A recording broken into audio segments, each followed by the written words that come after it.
Hey, this is Bride or Raise. We are looking at a study called A Peaceful Departure. And this is based on Genesis 33, 1 through 20. Now, we started this journey with Jacob way back in Genesis chapter 31 when the sons of Laban were complaining. And remember, they thought that Jacob was stealing all their father's stuff. And then Laban turned against Jacob, and God told him to return to the land of his fathers. Jacob took his family and his belongings and made a run for it while Laban was away shearing his sheep.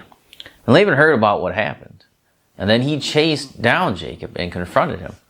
But God prevented Laban from saying anything good or bad to him. And Laban more or less went home empty-handed. Now Jacob left Mizpah and continued south until he reached the Jabbok River. There he was met by the angels of God, and he named the place two camps. Remember, because there was his camp, and then there was the camp of the angels that was right next to him. Now Jacob, drawing nearer to the land of Canaan and Edom, he sends messengers and a peace offering down to Esau, hoping to appease the wrath of his brother. The messengers came back with the report that Jacob did not want to hear. Esau was coming with 400 men.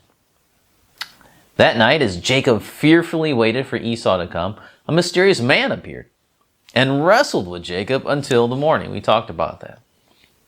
After the encounter, Jacob says that he had seen God face to face. And yet he lived. And that was the shocking part. Because they assumed, and rightfully so, that if they saw God in the flesh face to face, that they ought to die. But Jacob receives the blessing of God and names the place. But he does walk away limping from the whole ordeal. And this leads us to the story that we have before us in Genesis chapter 33. Now, in our text for this study, surprisingly, we find Jacob's humility, which is a very surprising thing, because all of what we knew about Jacob before was, his first 7 decades was that he was a manipulator. He was the heel grabber, the supplanter, the deceiver. And then we get to Jacob in the next 20 years, and he is, working hard, serving his uncle Laban, doing what he needs to do to build his family. And so we see that happening there. And but here in verses 1 through 3, we finally see the humility of Jacob. He's learned humility. He's learned the truth. And equally as surprising, we see in verses 4 through 11 the kindness of Esau. And then we also see Jacob changing his offering. Before he gave an offering of an appeasement.